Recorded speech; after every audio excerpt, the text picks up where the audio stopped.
In a quiet town, an estranged mother makes a fateful call that could shatter her family for good or offer a path toward redemption.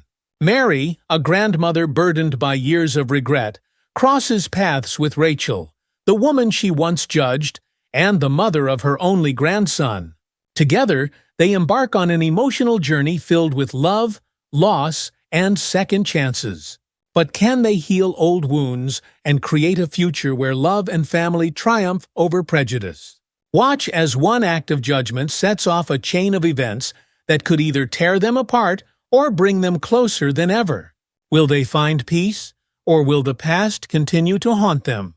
Before we dive into this heartfelt story, let us know in the comments, do you believe in second chances? And don't forget to hit that subscribe button and tap the notification bell so you never miss an inspiring story like this one. Now join us as we explore a journey of forgiveness, love, and the power of family. The late afternoon sun filtered through the lace curtains, casting gentle patterns on the wooden floor of Mary Thompson's modest apartment. She sat in her usual chair by the window, where she often spent hours watching life unfold on the quiet street below. It was a peaceful neighborhood in the suburbs, one she had lived in for over 30 years. The trees lining the sidewalks provided just enough shade, and the occasional dog walker or jogger passed by, their pace matching the slow rhythm of the summer day. A slight breeze ruffled the leaves outside, offering a bit of relief from the heat. Mary absently fanned herself with a paperback novel she had set aside. The book wasn't as interesting as it used to be. Over time, it seemed like fewer things held her attention, especially since Tom, her only son, had stopped visiting. A pang of loneliness echoed inside her as she thought of him, the bitterness of their last conversation still sharp in her mind. She hadn't seen him in almost 5 years. The memory of their argument had faded in detail, but the emotion remained. Angry words over his relationship, accusations of her narrow-mindedness, and the slam of the door that followed. As she sipped her tea, something caught her eye. A young woman was walking down the street pushing a stroller. Mary leaned forward, narrowing her gaze. The woman had dark skin, beautiful and glowing under the afternoon sun. She wore a light sundress and moved with a graceful confidence. But what stirred something uneasy in Mary wasn't the woman herself. It was the pale skin of the baby in the stroller. That can't be right, Mary muttered under her breath, feeling an unfamiliar sense of suspicion rise in her chest. She glanced around the street, almost expecting someone else to notice and confirm her thoughts. But no one was paying attention. It was just her and this scene unfolding below. The woman paused under a tree, adjusting the baby's blanket. Mary stared harder. Something about the image didn't sit well with her. She couldn't shake the thought that the baby didn't belong to the woman. Her heart quickened as she turned away from the window and reached for the phone. Her fingers hovered over the buttons. She shouldn't be doing this, a voice in her head warned. But another, louder voice, the one filled with old fears and judgments she hadn't questioned in years, urged her on. She dialed. "Police department, what's your emergency?" The operator's voice was calm, indifferent. Mary hesitated, her voice trembling as she spoke. "There's a suspicious woman outside, with a baby that doesn't look like hers. I don't think she's supposed to have it." There was a brief silence on the other end before the operator responded. "Can you describe the situation a bit more?" Mary glanced back out the window. The woman was now sitting on a bench, gently rocking the stroller back and forth, her face serene and relaxed. There was nothing outwardly threatening about her. Yet Mary's sense of unease deepened. She's a black woman," Mary stammered, immediately feeling her cheeks flush with guilt for how that sounded. "And the baby is white. It just doesn't seem right." The operator asked for more details, but Mary found herself repeating the same points, her certainty wavering, but her voice still laced with anxiety. When she hung up, her hands were trembling. She returned to the window and sat down heavily in her chair, watching as the minutes ticked by. Her tea had grown cold, but she couldn't bring herself to care. What if she was right? What if something dangerous was happening and no one else was seeing it? But another part of her, a part she wasn't comfortable listening to, whispered, "What if you're wrong?" 30 minutes later, the police arrived. Two officers in dark uniforms stepped out of their car and approached the woman, who had just started pushing the stroller again. From her window, Mary watched as they spoke with her. The woman seemed confused at first, but she reached into her bag, calmly handing over some documents. The officers examined them, exchanging brief glances before returning the papers. One of the officers tipped his hat to the woman, who smiled at them, then resumed her walk down the street. As they returned to their car, Mary's pulse raced. The woman hadn't done anything wrong. Everything seemed perfectly in order. "What have I done?" Mary whispered, horrified at herself. She stared after the woman, who disappeared around the corner with the baby, completely unaware of the accusations that had been made against her. The rest of the evening passed in a haze. Mary couldn't stop thinking about the young woman, how peaceful she had looked, and how wrong Mary had been. She felt the weight of shame settle into her chest like a heavy stone. She had acted on impulse, on old fears she had never examined, and now she couldn't undo the damage. As she sat on the couch, her mind wandered back to Tom. She remembered the way his voice had trembled with frustration the last time they spoke. He had begged her to open her mind, to let go of the narrow views that had shaped their relationship for so long. He had wanted her to accept Rachel, his girlfriend, but Mary had refused. Rachel? That name surfaced suddenly in her mind, and with it came a sinking realization.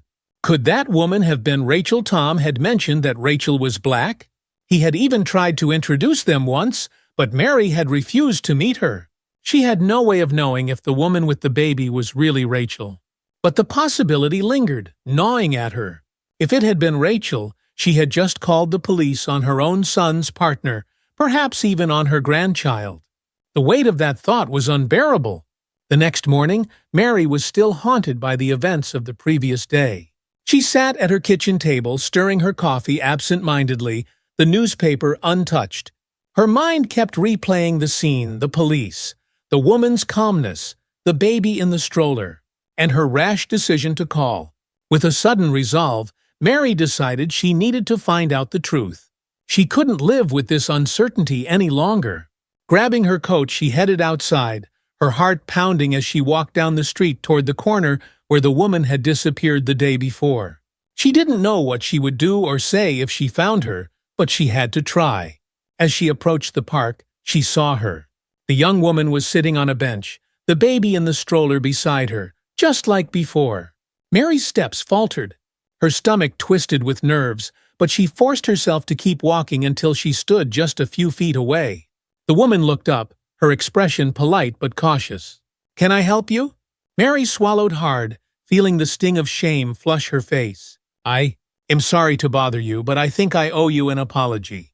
The woman's brow furrowed slightly, and she glanced down at the baby, as if preparing to shield him. "I am the one who called the police yesterday," Mary admitted, her voice barely a whisper. I thought, well, I was wrong, and I'm so sorry." There was a long, uncomfortable silence. The woman's eyes narrowed, but she didn't speak right away. Mary stood there, feeling exposed, vulnerable, and completely at the mercy of the young woman's reaction. "I didn't know," Mary continued, stumbling over her words. "I didn't know you were—" She trailed off, realizing how foolish she sounded.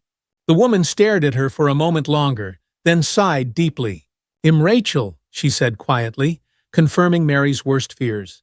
"And this is my son David." Mary's breath caught in her throat. David, her grandson. "I didn't know," Mary whispered, tears welling in her eyes. "I didn't know you were with Tom. I didn't know about the baby. Please forgive me." Rachel's face softened, but her eyes remained guarded. "I don't know if I can forgive you right away," she admitted, "but I appreciate that you're trying." Mary nodded, wiping at her eyes. "I want to try," she said, her voice trembling. "Please, let me try." Rachel looked down at David, who was peacefully sleeping in the stroller. She hesitated for a moment, then looked back at Mary. "We'll see," she said simply. "But it's going to take time." Mary returned to her apartment with a heavy heart. The conversation with Rachel lingered in her mind. It was a small step, but Rachel had listened, and that meant everything. Yet, the weight of her guilt remained, pressing down on her chest. She couldn't undo the years of distance between her and Tom, nor could she easily erase the sting of yesterday's impulsive decision to call the police. But maybe, just maybe, there was a way forward. That evening, Mary sat at her small kitchen table staring at an old photo of Tom as a child. His bright, mischievous smile filled the frame, a baseball cap tipped sideways on his head. It had been years since she had looked at the old family albums, too painful. Too many reminders of a time that felt like a different life. She picked up the frame and held it to her chest, the ache in her heart almost unbearable. "I miss you, Tom," she whispered into the silence. "I miss you more than you'll ever know." She thought about Rachel, sitting in the park with David, her grandson, the baby she had never known about. How had things gotten so far off track? Mary had always prided herself on being a good mother, strict but loving. She never thought her actions would push Tom away forever. But the moment he started dating Rachel, everything had changed. The discomfort she felt back then had built a wall between them, and she hadn't realized how high that wall had become until it was too late. The next morning, Mary made a decision. She wasn't going to let things stay the way they were. She had been given a second chance, and even if Rachel didn't fully trust her yet, Mary was determined to prove she could change.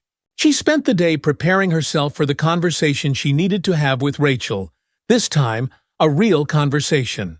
She had no idea what she would say, but she knew she needed to acknowledge everything.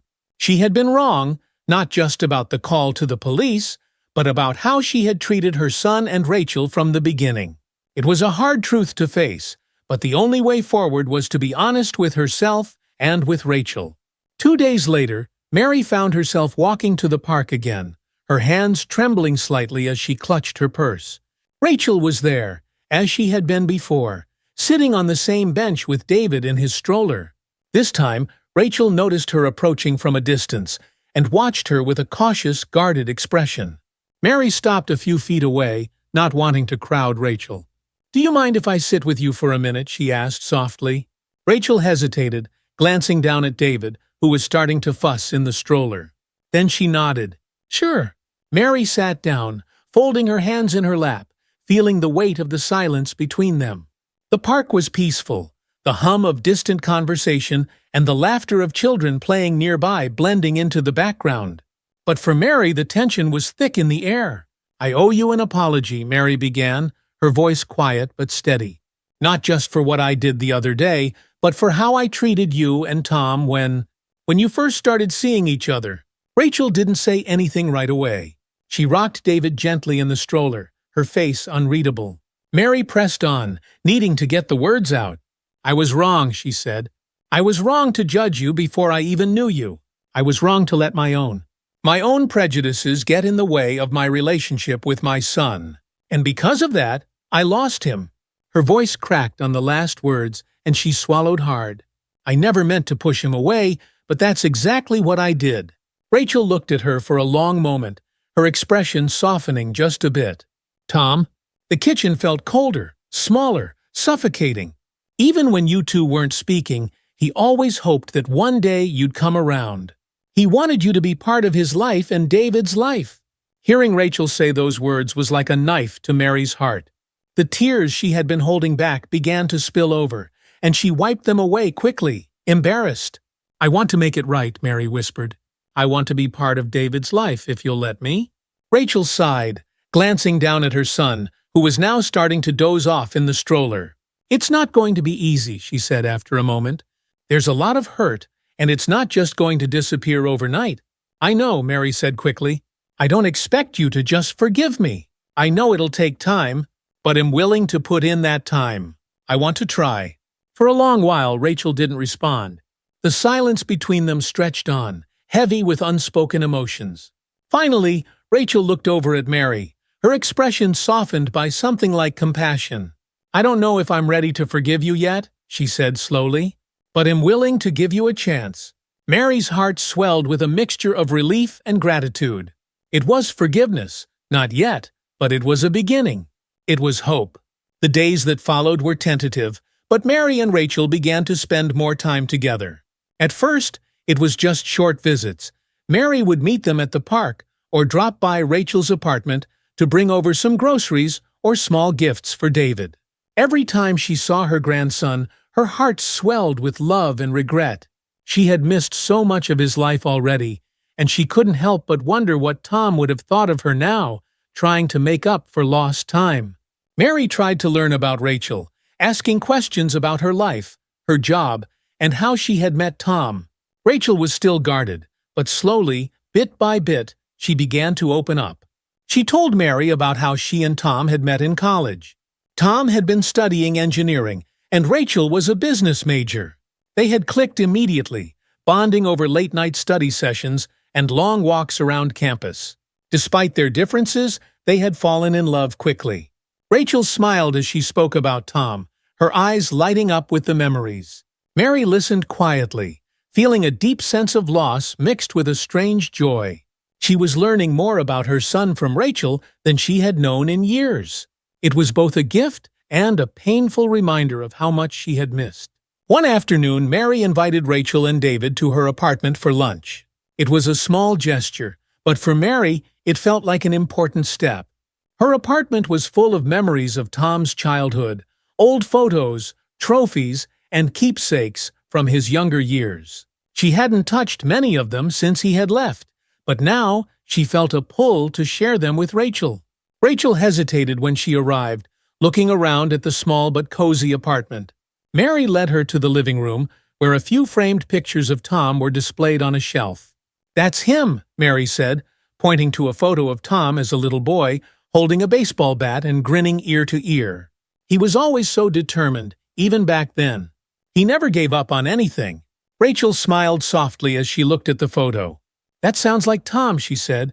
"He was the most determined person I've ever known." Mary nodded, feeling a lump form in her throat.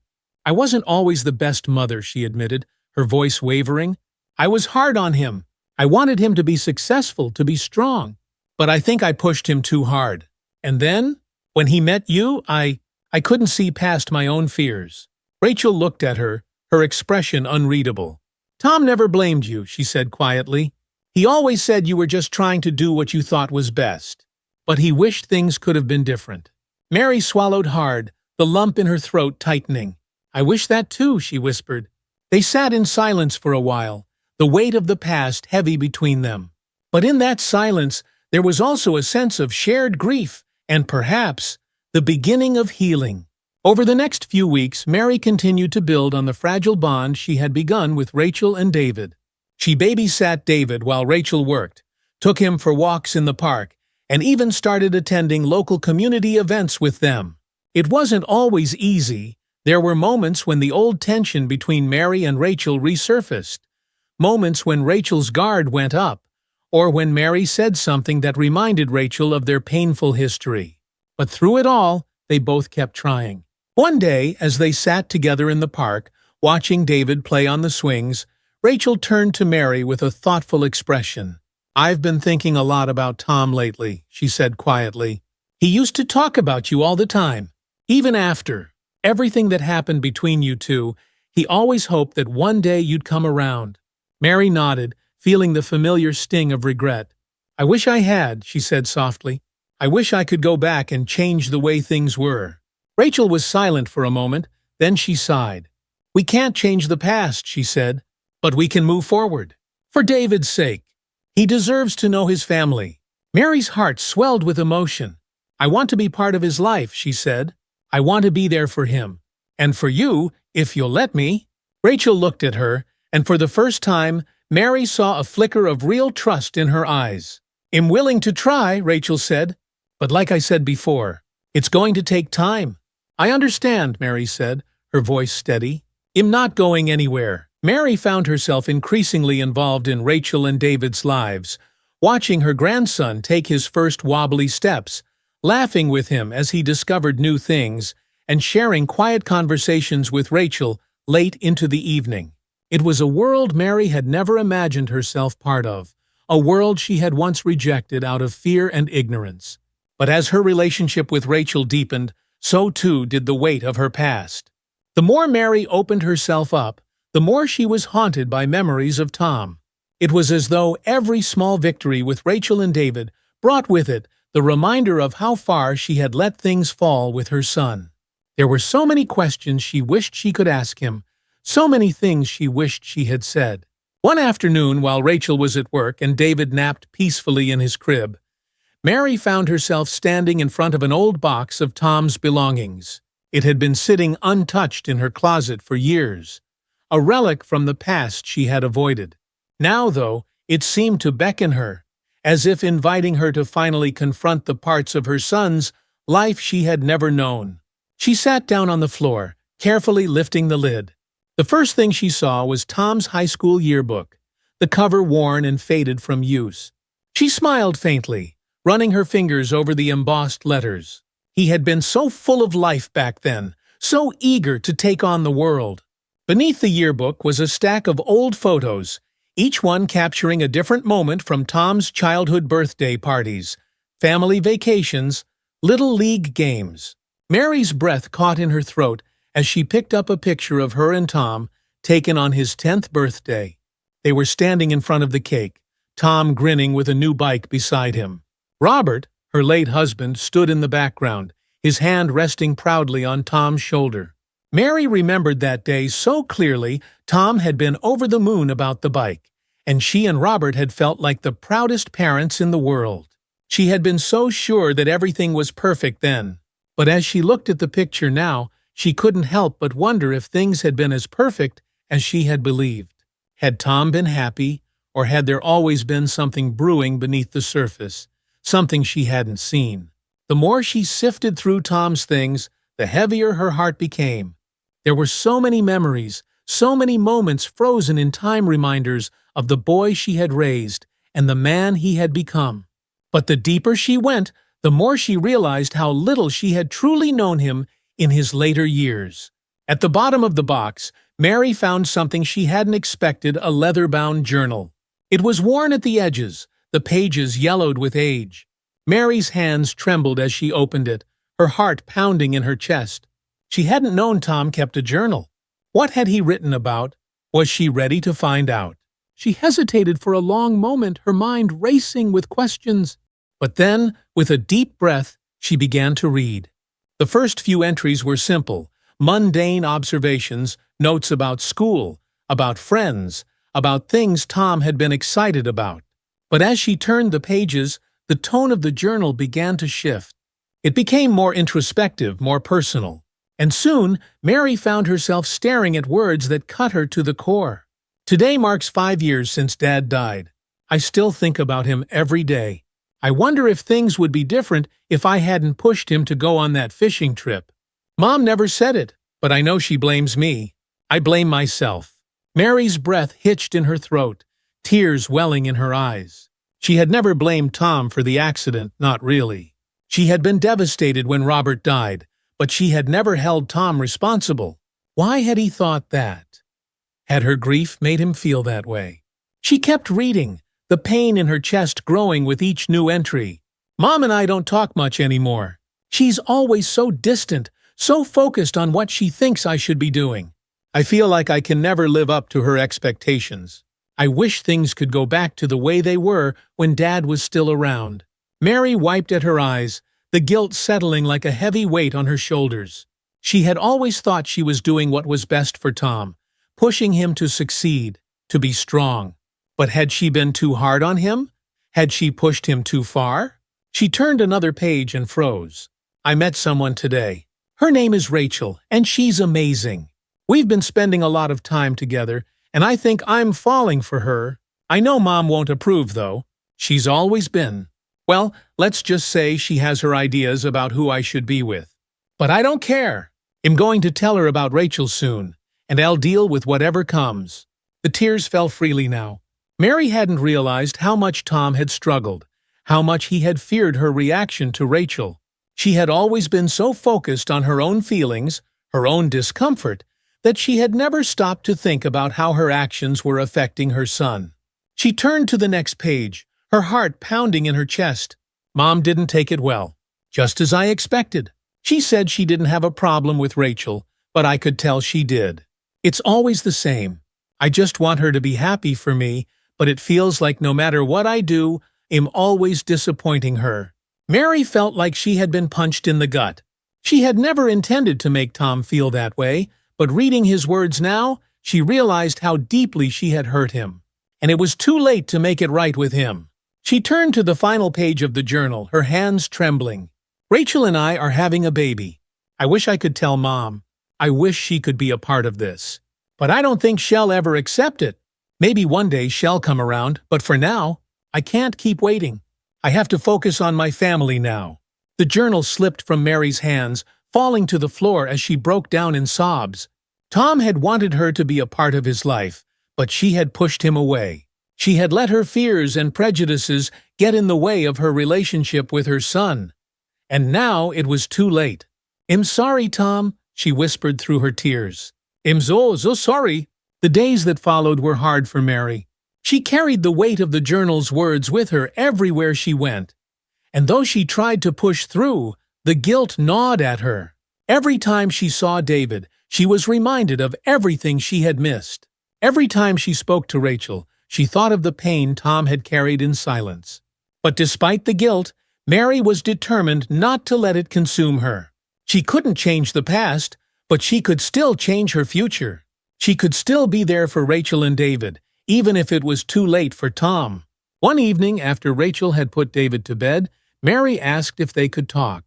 Rachel, sensing the seriousness in Mary's tone, sat down with her in the living room, her expression curious but cautious.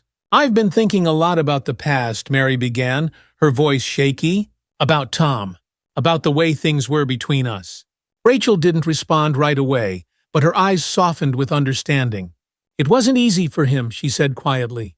"He loved you, but he never felt like he could make you happy." Mary nodded, her heart aching. "I know that now," she whispered. "I found his journal. I read what he wrote about.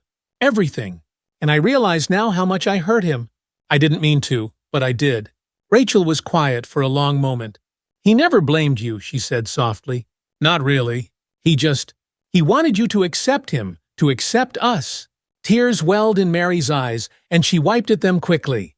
"I wish I had," she said, her voice cracking. "I wish I could go back and do things differently. But I can't. All I can do now is try to be better. For David, and for you." Rachel looked at her, and for the first time since they had started rebuilding their relationship, Mary saw real compassion in her eyes. "I know you're trying," she said, "and I appreciate that. It's not going to happen overnight, but I think Tom would be proud of you for making the effort." Mary's chest tightened at the mention of Tom, but there was also a small flicker of relief.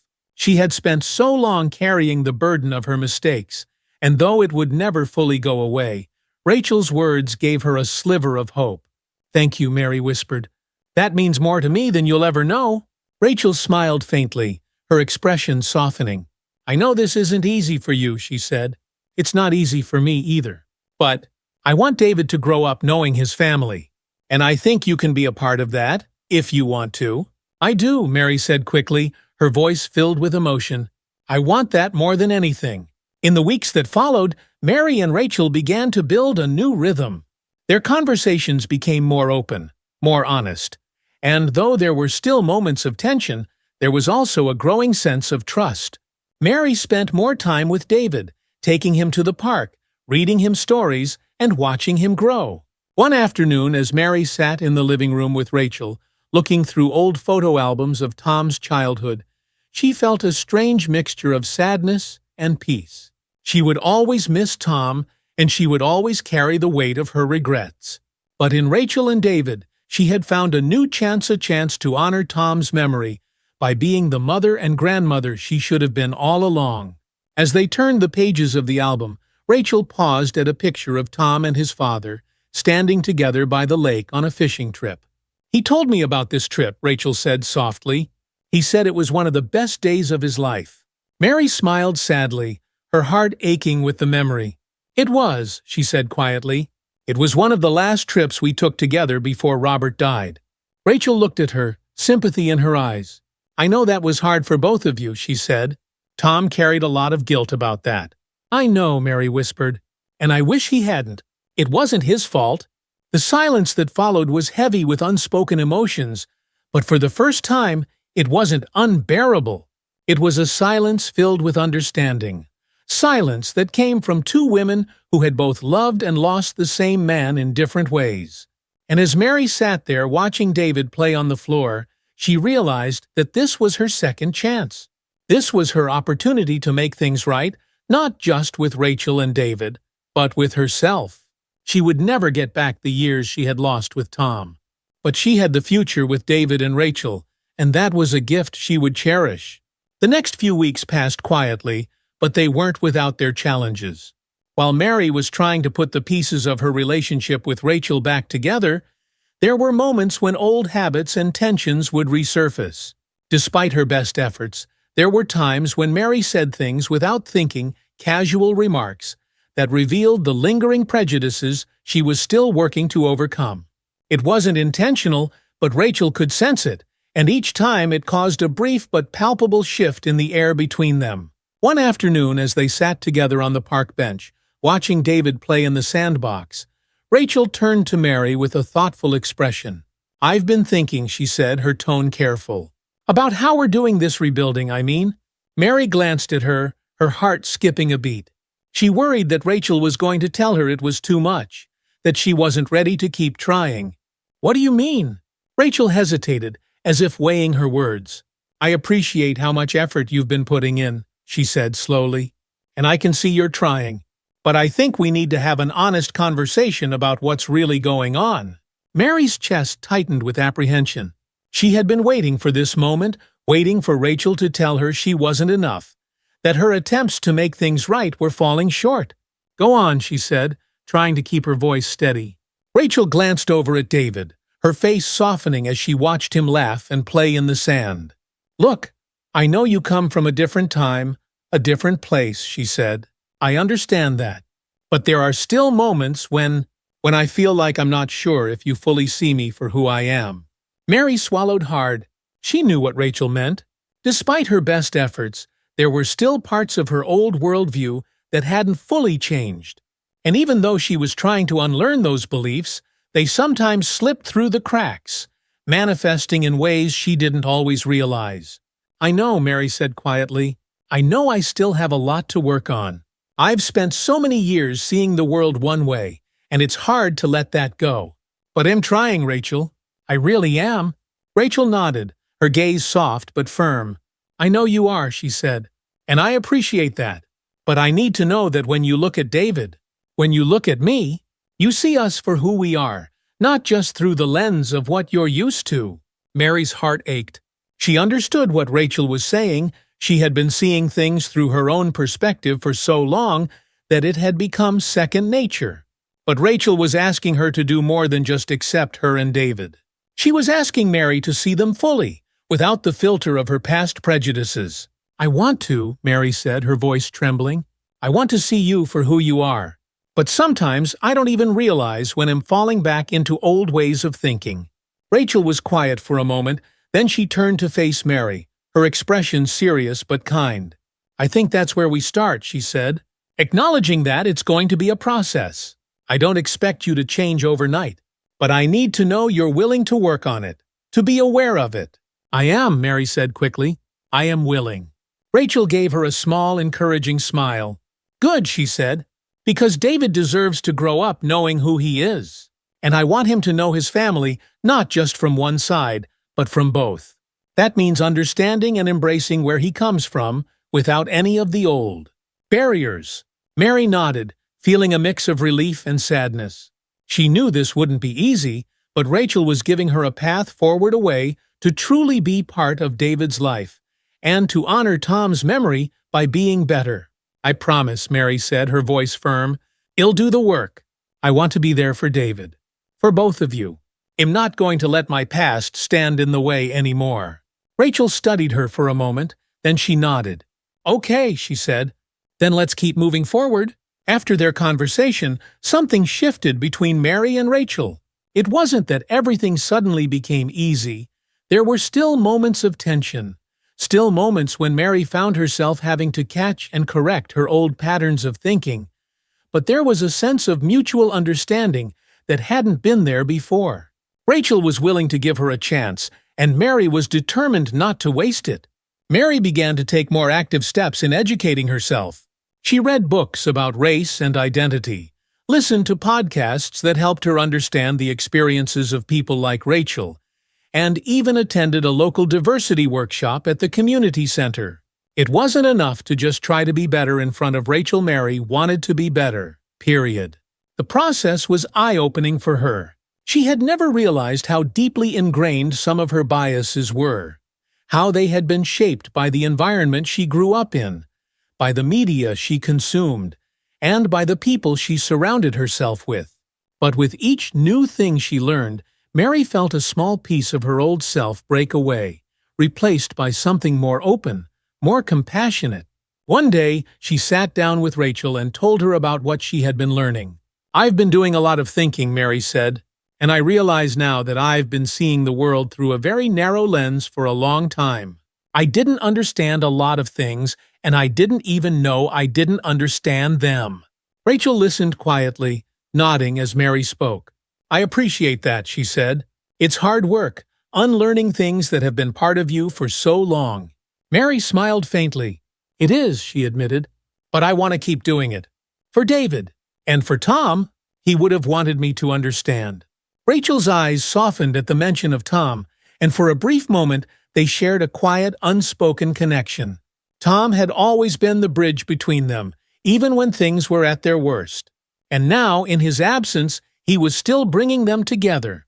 As the weeks turned into months, Mary found herself becoming more and more integrated into Rachel and David's lives.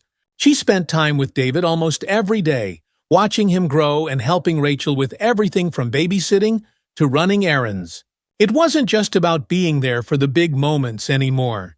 Mary was present in the small, everyday ones as well, the quiet moments that made up the fabric of their lives. One afternoon, while Rachel was at work, Mary took David to the park. It had become something of a routine for them. Mary would push him on the swings, chase him around the playground, and laugh with him as he tried to imitate the older kids.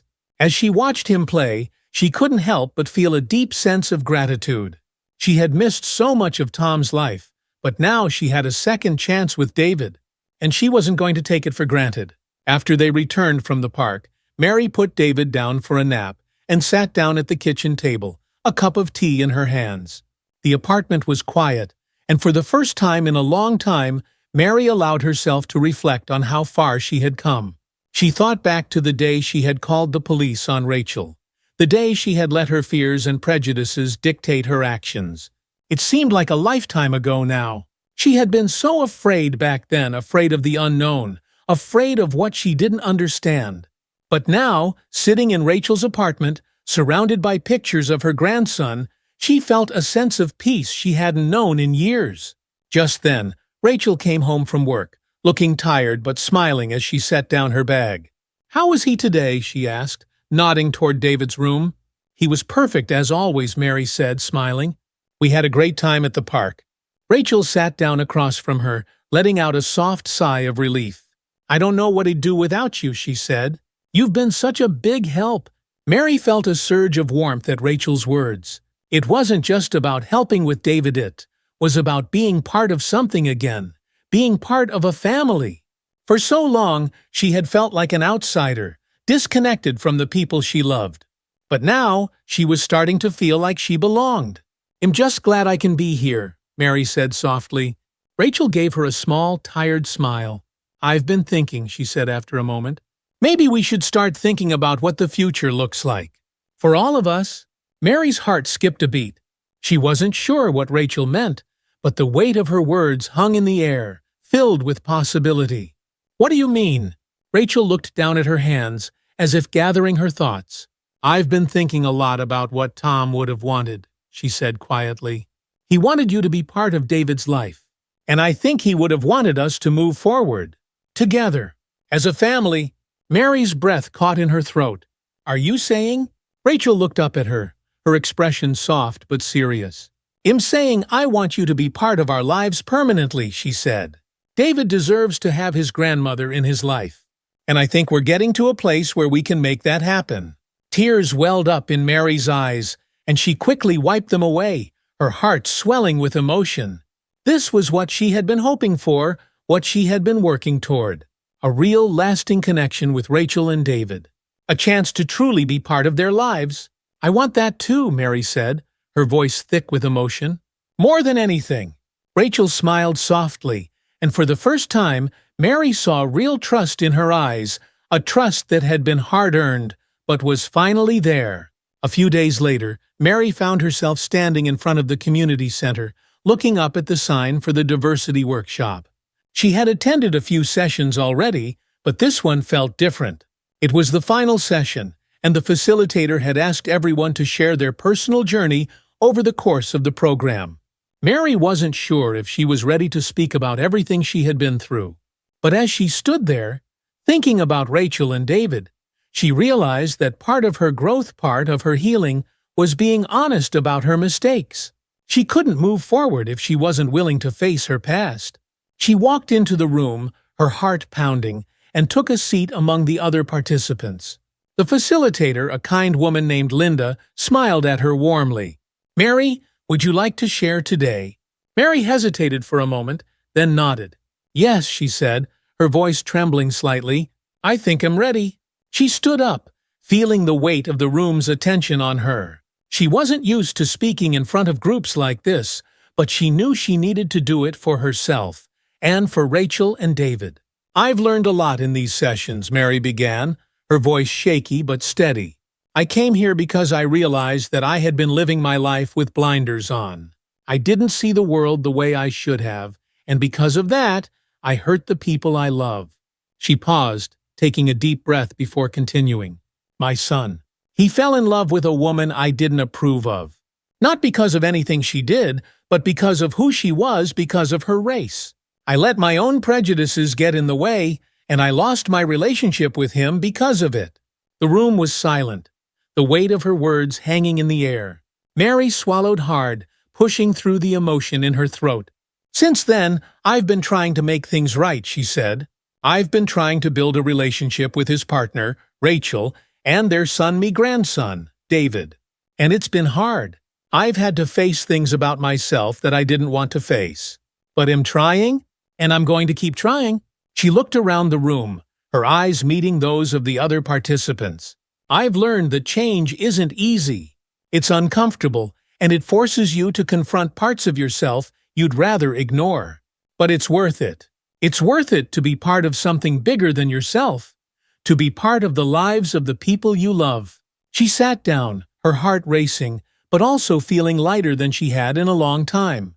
It wasn't perfect, there was still so much work to do, but for the first time in a long time, Mary felt like she was on the right path. Back at Rachel's apartment, Mary shared what she had learned with Rachel, her voice filled with quiet determination. "I'm not perfect," she admitted, "and I don't expect you to forgive me for everything. But I'm not giving up. I'm going to keep working on myself, on us." Rachel smiled at her, her expression warm but thoughtful. "I know you will," she said softly, "and I think Tom would be proud of you for that." Mary felt tears prick her eyes at the mention of Tom, but for the first time, the sadness wasn't overwhelming. It was still there, still a part of her, but now it was accompanied by something else, hope. They sat together in comfortable silence, watching David play with his toys, the soft sounds of his laughter filling the room. It was a small moment, but it was a good one, and Mary knew that there would be more moments like this, moments of peace, of connection, of healing. The journey wasn't over. There would be setbacks. There would be hard days. But for the first time in a long time, Mary felt like she had something worth fighting for.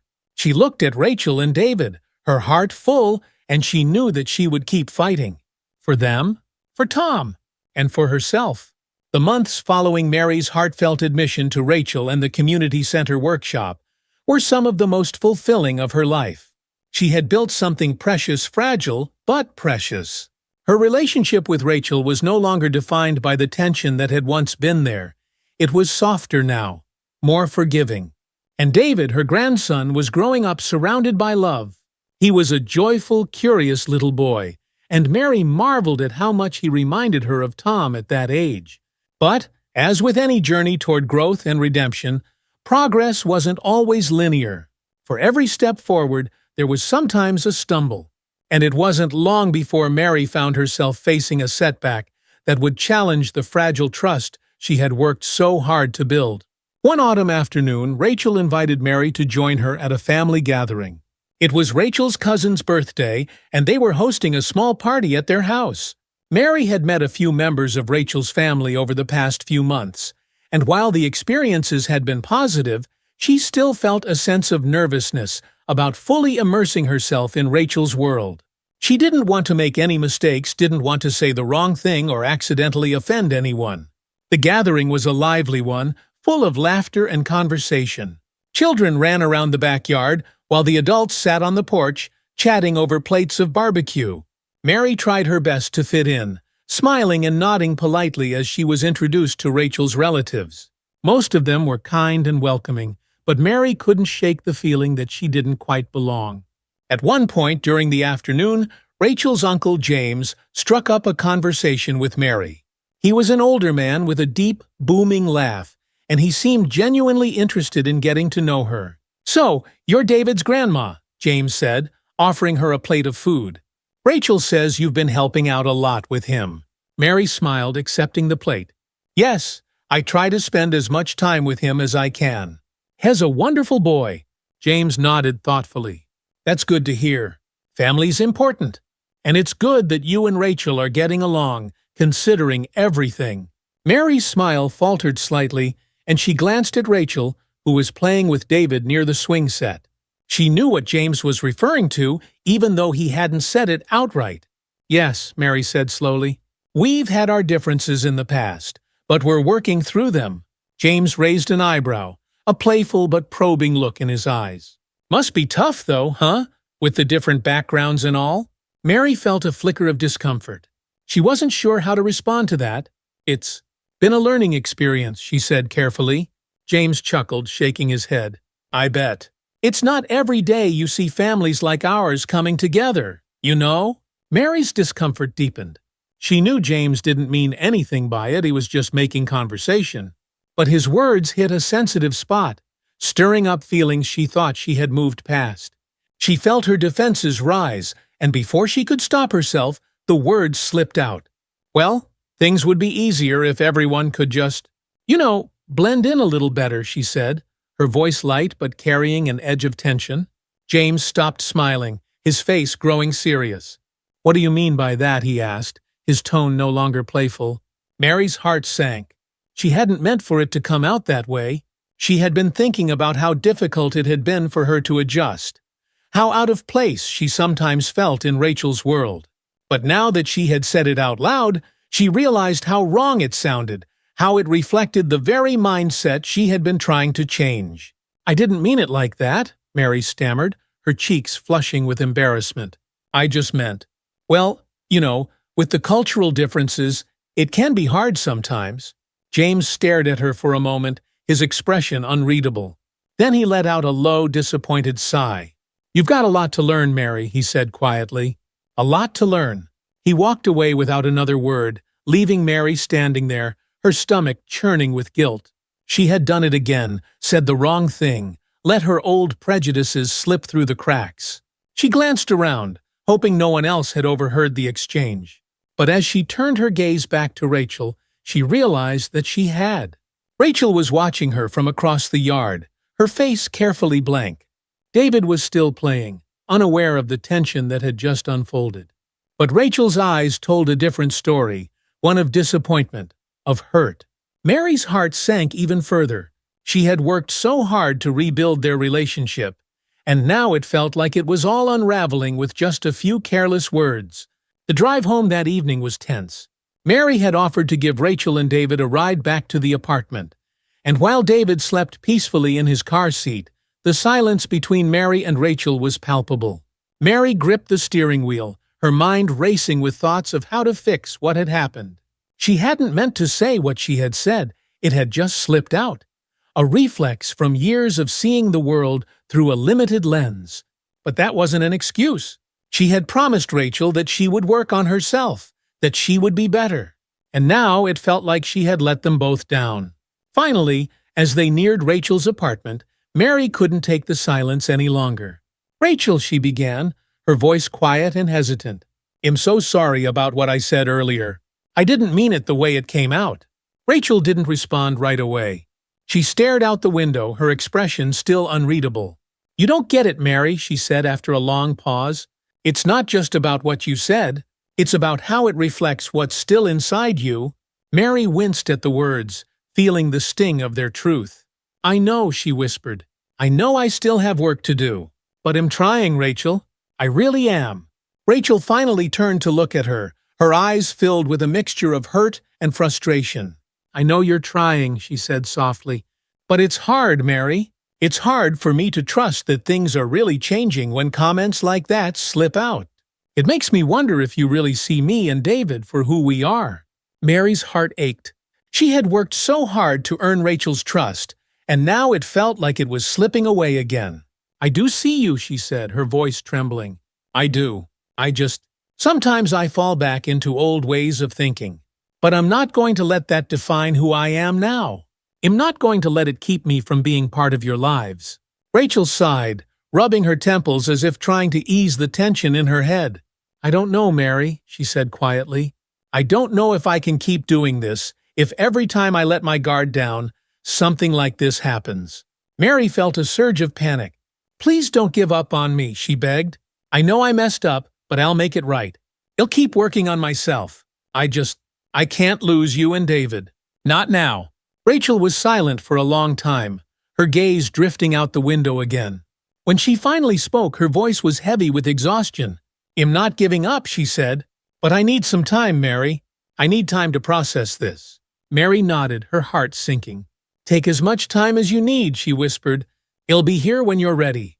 Rachel didn't say anything else as they pulled into the parking lot. She unbuckled David from his car seat and carried him inside without another word. Mary sat in the car, watching them go, the weight of her mistake pressing down on her like a stone. The days that followed were agonizing for Mary. Rachel hadn't cut her out of their lives completely, but the distance between them was undeniable. Rachel stopped inviting her over as often, and when they did speak, the conversations were short and guarded. It felt like they had gone back to square one, like all the progress they had made had been erased by one careless remark. Mary spent hours replaying the conversation in her mind, wondering how she could have been so thoughtless. She knew better. She had learned better. But even knowing that didn't change the fact that she had hurt Rachel, and now she didn't know how to fix it. Desperate for guidance, Mary reached out to Ellen, the friend who had been her sounding board throughout this journey. They met for coffee at a quiet cafe, and as soon as Mary sat down, the emotions she had been holding in spilled out. "I messed up," Mary said, her voice thick with frustration and guilt. "I said something I shouldn't have, and now I think I've ruined everything." Ellen listened patiently, nodding as Mary recounted the incident at the family gathering. When Mary finished, Ellen took a deep breath and leaned forward. "Mary, I know you're trying," Ellen said gently. "But you have to understand that this isn't just about one comment. Rachel's dealing with a lifetime of experiences that you may not fully understand. It's not just about words, it's about trust. And trust is fragile." Mary nodded, tears welling up in her eyes. I know it's fragile. And I hate that I keep messing it up." Ellen reached across the table and placed a comforting hand on Mary's arm. "It's a process," she said softly. "You're unlearning things that have been part of you for decades. And that's not going to happen overnight. But the fact that you recognize your mistakes and want to do better, that's important. That's what matters." Mary wiped her eyes, trying to take comfort in Ellen's words. "But what if Rachel never forgives me?" she asked, her voice barely above a whisper. "What if I've pushed her away for good?" Ellen shook her head. "Rachel knows you're trying, Mary. She's just hurt right now. But she's given you chances before, and I think she'll give you another one. You just have to keep showing her that you're committed to doing better." Mary nodded, feeling a small flicker of hope. "I will," she said, her voice steadier now. "I'll keep trying." A few days later, Mary decided to write Rachel a letter. She had already apologized, but she wanted Rachel to see that she had taken the time to reflect on her actions. She wanted to be sincere, and sometimes writing her thoughts down allowed her to express herself more clearly. She sat at her kitchen table, pen in hand, and began to write. Dear Rachel, I know I've already apologized, but I feel like I need to say more. When I said what I said at the family gathering, I didn't think about how hurtful it would be. I didn't stop to consider how it would make you feel. And for that, I am truly sorry. I want you to know that I'm not the person I used to be, but I also know that I still have work to do. I've spent a long time seeing the world through a narrow lens, and am trying to change that. But sometimes old habits and ways of thinking slip through, and I know that's not fair to you or to David. I want to be better, Rachel. I want to be someone you can trust, someone who can fully embrace who you are and who David is. I'm committed to doing that work, even when it's hard, and even when I make mistakes. I hope you can find it in your heart to forgive me, but I understand if it takes time. Just know that I'm not giving up. I'm going to keep trying, for you, for David, and for Tom's memory. Thank you for giving me this second chance. I won't waste it. With love, Mary. She folded the letter carefully, placed it in an envelope, and delivered it to Rachel's mailbox the next morning. As she walked back to her apartment, she felt a sense of both fear and hope. She didn't know if the letter would make a difference, but at least she had said what she needed to say. Now, all she could do was wait and hope that Rachel was willing to give her one more chance. A few days passed after Mary delivered the letter, and each one felt heavier than the last. She had thrown herself into various tasks to keep busy, but it didn't stop her from constantly checking her phone, waiting for any sign that Rachel had read the letter and was ready to talk. But no call came, and Rachel remained silent. The distance between them felt like an ever-widening gap, and Mary feared that she might never be able to close it again. One quiet morning, Mary was sitting by the window in her apartment, staring out at the street below. She could hear the faint sounds of children laughing in the distance, likely from the park where she used to take David. The thought of him made her heart ache with longing. She missed him, missed his laugh, his wide-eyed curiosity, and the way he clung to her when they played. But more than anything, she missed the sense of belonging she had started to feel with Rachel and David. It was a feeling she hadn't realized she had needed so much. Her thoughts were interrupted by the sound of her phone buzzing on the table. She grabbed it quickly, her heart racing, and when she saw Rachel's name on the screen, her breath caught in her throat. She hesitated for only a moment before answering. Hello, Mary's voice was shaky, filled with both hope and fear. Hi, Mary, Rachel said softly on the other end. There was a pause, and Mary could hear the weight of unspoken words hanging in the silence between them. I got your letter. Mary's heart pounded, her throat tightening with emotion. I'm glad you did, she said, her voice trembling. I meant every word. Rachel sighed, and Mary could hear the exhaustion in her voice. I know you did, she said quietly, and I appreciate you taking the time to really reflect on things. But I think we need to talk. Face to face. Mary swallowed hard, the anxiety building in her chest. Of course, she said quickly. Whenever you're ready. How about today, Rachel suggested. We could meet at the park. Mary nodded, though Rachel couldn't see her. I'd like that, she said softly. He'll be there. That afternoon, Mary arrived at the park early, her nerves already on edge. She found a quiet bench near the playground and sat down, her hands clasped tightly in her lap. The autumn leaves had begun to fall, blanketing the ground in shades of orange, yellow, and red. It was a beautiful day, but Mary could hardly enjoy it. All she could think about was what Rachel would say when she arrived. She glanced around, watching families play with their children, couples walking hand in hand. The scene reminded her of the many times she had come to this very park with David, watching him laugh and run around as he explored the world. She wanted more of those moments. She wanted to be a part of David's life, and Rachel's, in a way that wasn't clouded by her past mistakes. After what felt like an eternity, she spotted Rachel walking toward her, David in tow. Her heart swelled at the sight of them, but she forced herself to remain calm, not wanting to overwhelm Rachel before they had a chance to talk. Rachel approached slowly, her expression unreadable.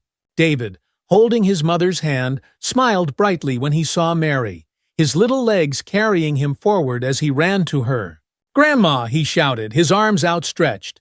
Mary's heart melted, and she bent down to scoop him up into her arms. She hugged him tightly, tears pricking at her eyes. "Oh, David," she whispered, her voice choked with emotion. "I've missed you so much." David giggled, blissfully unaware of the tension between the adults. "I missed you too, Grandma."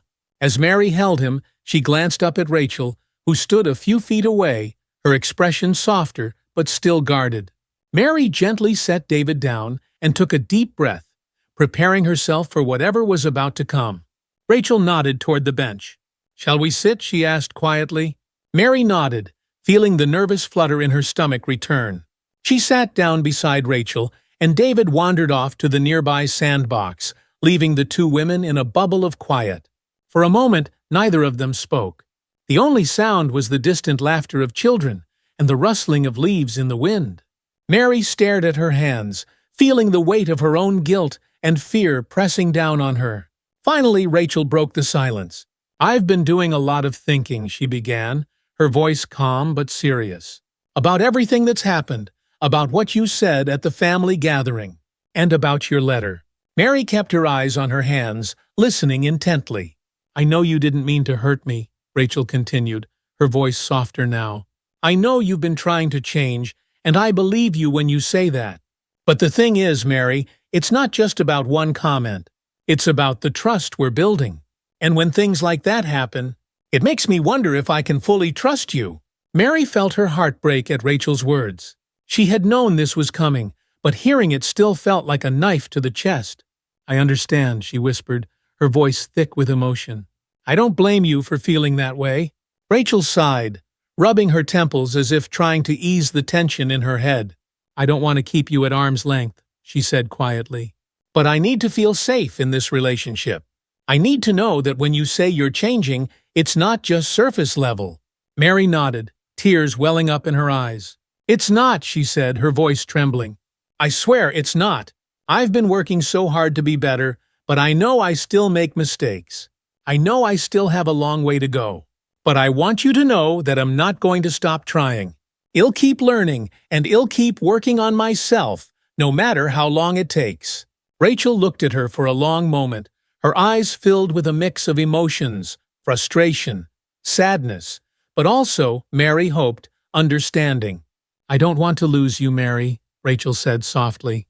"David loves you, and I know Tom would have wanted you to be a part of his life. But we have to be honest about where we're at. There are still things you need to work through, and I need time to trust that those changes are real." Mary swallowed hard, nodding as the tears finally spilled down her cheeks. "I'll give you as much time as you need," she whispered. I don't want to lose you and David. I want to be the grandmother Tom would have wanted me to be. I want to be the mother you can trust." Rachel was silent for a moment, watching Mary with a contemplative expression. Then she reached over and placed her hand on top of Mary's, giving it a gentle squeeze. "I know you do," Rachel said quietly. "And that's why I'm not giving up on you." Mary felt a wave of relief wash over her, her tears flowing freely now. She squeezed Rachel's hand back, feeling the fragile bond between them strengthen, even if just a little. "Thank you," Mary whispered, her voice trembling with emotion. "Thank you for giving me another chance." Rachel gave her a small but genuine smile. "We're family, Mary," she said softly, "and family doesn't give up on each other." In the days following their conversation, Mary found herself filled with a renewed sense of purpose. She had nearly lost everything her relationship with Rachel, her connection with David, but now she had been given another chance. And this time, she wasn't going to let it slip away. She threw herself back into the work of self-reflection and growth, determined to continue the journey she had started. She attended more workshops, read more books, and sought out conversations with people who could help her understand the world from perspectives she hadn't fully grasped before. It wasn't just about proving herself to Rachel anymore, it was about truly changing from the inside out. One afternoon, as she sat in her apartment, flipping through Tom's old journal, she came across a passage she hadn't noticed before. It was dated just a few months before his death, and it was addressed to no one in particular, just a quiet reflection of his thoughts at the time. "I don't know what the future holds," Tom had written, "but I know that I want my family to be part of it. I want David to grow up surrounded by love from both sides of his family. I just hope one day we can all find a way to come together. Even if it takes time."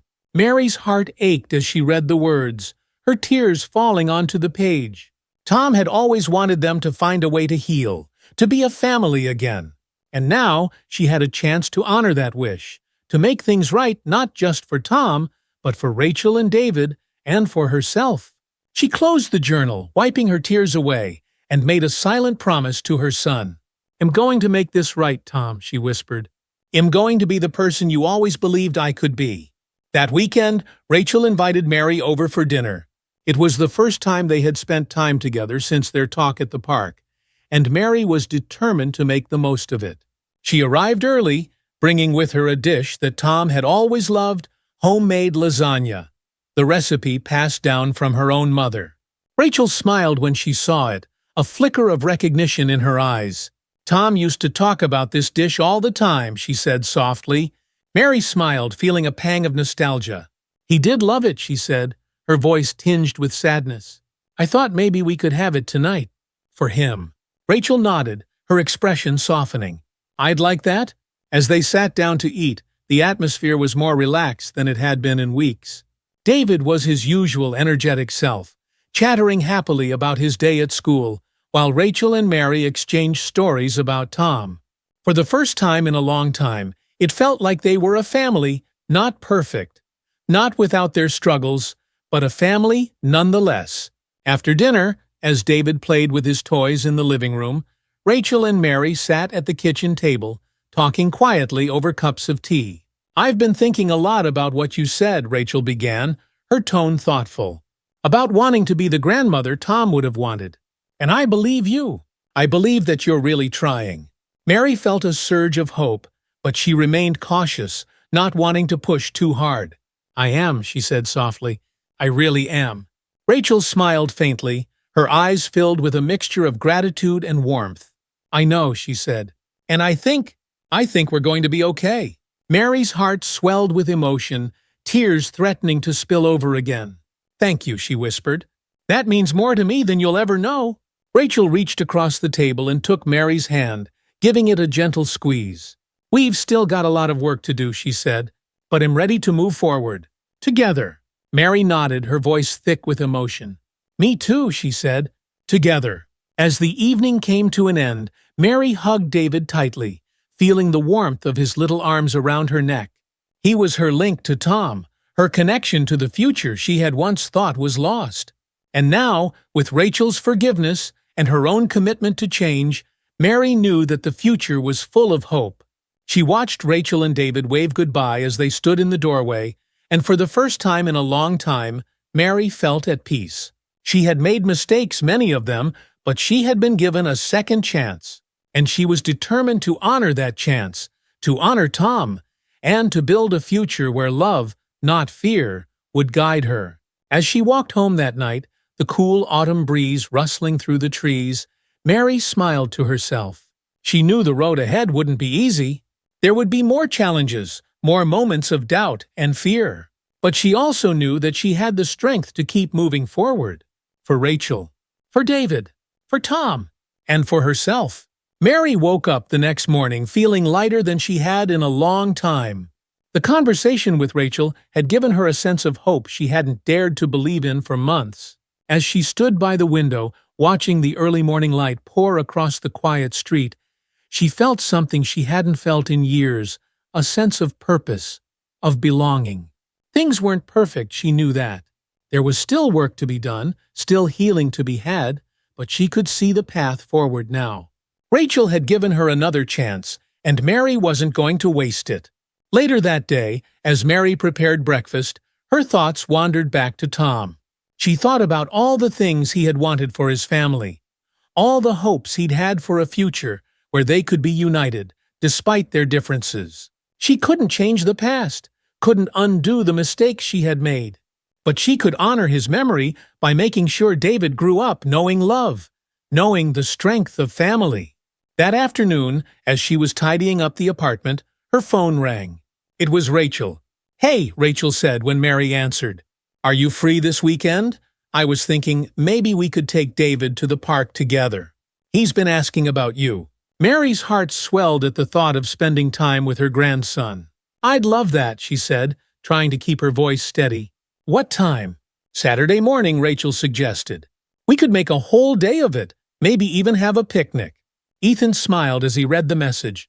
"He'll bring the sandwiches." Rachel laughed softly on the other end. "All right, it's a plan. Well, see you Saturday." As they hung up, Mary felt a sense of warmth settle over her. She was part of their lives again slowly, carefully, but genuinely. And it felt like a gift she didn't deserve but was endlessly grateful for. Saturday came and the park was bustling with activity. Families played on the swings, couples strolled hand in hand, and the sounds of children laughing filled the air. It was the kind of sunny, perfect day that reminded Mary of the simple joys in life, joys she had missed for far too long. She spotted Rachel and David near the playground, and her heart lifted when she saw David running toward her, his little arms wide open. Mary knelt down, scooping him up into a warm hug. Grandma David squealed, his face bright with excitement. "You came." "Of course I did," Mary said, kissing the top of his head. "I wouldn't miss this for the world." Rachel approached with a smile. Her expression relaxed in a way that made Mary feel at ease. "You ready for the picnic?" she asked, nodding toward the blanket she had spread out under a large oak tree.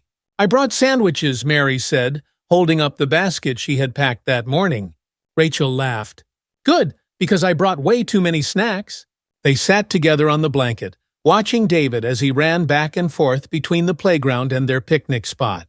Mary marveled at how much he had grown, how his curiosity and energy seemed boundless. He reminded her so much of Tom, and with every new milestone, Mary felt both joy and a bittersweet ache for the time she had lost. As they ate, Mary and Rachel fell into easy conversation. They talked about David, about his upcoming school projects, about little things like their favorite TV shows and books. For the first time, it felt like they weren't tiptoeing around each other.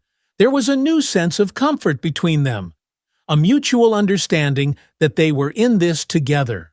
At one point, Rachel leaned back on the blanket and looked up at the sky, her face peaceful. "You know," she said softly, "Tom would have loved this."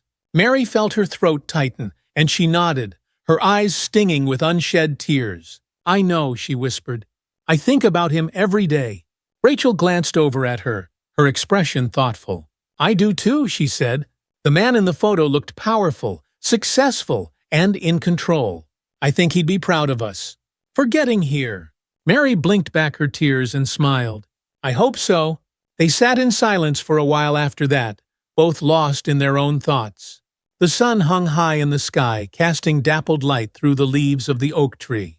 It was a peaceful moment, and Mary felt an overwhelming sense of gratitude for Rachel, for David, for the chance to build something new out of the ashes of the past.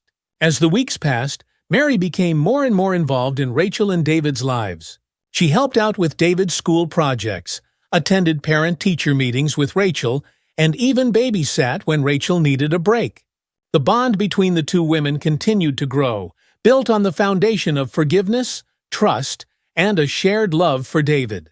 One afternoon, as they sat together in Rachel's living room, sorting through some of Tom's old belongings, Rachel pulled out a box from the back of the closet.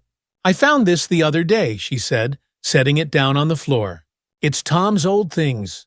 I thought you might want to go through it with me."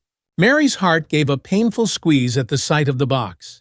It was filled with memories she hadn't touched in years, memories that she had buried along with her grief. But now, sitting beside Rachel, she felt ready to face them. They opened the box together, pulling out old photos, letters, and keepsakes from Tom's life. There were pictures of him as a little boy, grinning with his baseball cap crooked on his head. There were letters he had written to friends, mementos from family vacations, and even some old drawings he had done as a child. Rachel smiled as she pulled out a photo of Tom holding a newborn David. "This was right after he was born," she said, her voice soft with nostalgia. "Tom was so nervous he was afraid he'd drop him." Mary chuckled through her tears. "He was always so careful with everything." They continued to sift through the memories, sharing stories about Tom, laughing and crying together. It was a bittersweet experience, but it brought them closer, bonded by their shared love for the man they had both lost too soon. At the bottom of the box, Rachel found a small envelope, yellowed with age. She glanced at Mary, her eyebrows raised in curiosity. "It's addressed to you," she said, handing the envelope to her. Mary's hands trembled as she took the envelope. It was Tom's handwriting scrawled across the front. She hadn't known this letter existed, and the sight of it made her heart ache with longing for her son. With shaky hands, she opened the envelope and unfolded the letter inside. As she began to read, tears welled up in her eyes. "Dear Mom, if you're reading this, it means I didn't get the chance to say these things to you in person. There's so much I wish I could have said, but I was never very good at expressing myself. I want you to know that I've never stopped loving you. Even when we weren't speaking, even when things were hard between us, I never stopped. I know we had our differences, and I know I disappointed you in some ways, but I hope you can forgive me for that. Rachel is the love of my life, and David. He's my whole world. I know it wasn't easy for you to accept us, but I hope one day you will. I want David to know his family, to know the love that we grew up with. I want him to have the best of both worlds. If I'm not around anymore, I need you to do something for me. I need you to love Rachel and David with everything you have. I need you to be the grandmother that David deserves. And I need you to know that I've always believed in you, Mom. I've always believed that you had it in you to be the person I know you can be. It's never too late to change, to grow. And I believe that one day we'll all be together again, as a family. With all my love, Tom." By the time she finished reading, Mary was sobbing. The letter was a lifeline, a message from the past that she hadn't known she needed. It was as if Tom was speaking to her, telling her that it wasn't too late, that she could still make things right. Rachel reached over, placing a comforting hand on Mary's shoulder. "He loved you so much," she whispered. "He always did." Mary wiped at her eyes, her heart swelling with a mixture of grief and gratitude. "I didn't deserve him," she whispered. "I didn't deserve his love." Rachel shook her head. "We don't get to decide what we deserve," she said softly. "But Tom loved you, and David loves you. That's what matters." Mary looked at Rachel, her eyes filled with emotion. "I'm going to keep my promise," she said, her voice trembling. "I'm going to love David with everything I have. And I'm going to love you, too, because you're part of our family." Rachel smiled, tears glistening in her eyes. "We're going to be okay, Mary," she said softly. "We're going to get through this together."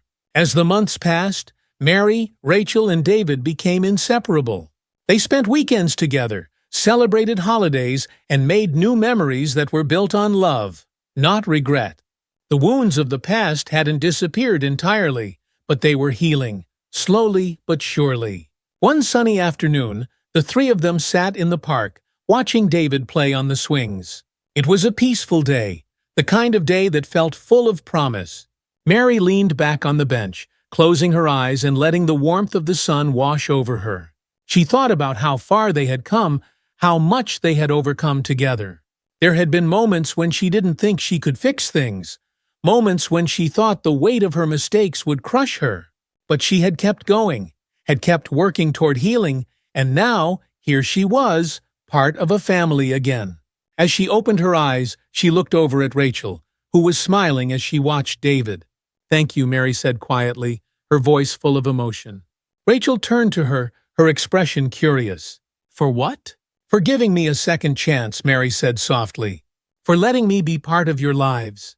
Rachel smiled warmly. "You earned it," she said. "We're family, Mary, and family always finds a way." Mary nodded, feeling a deep sense of peace settle over her. She had been given a second chance, a chance to build something new, something better.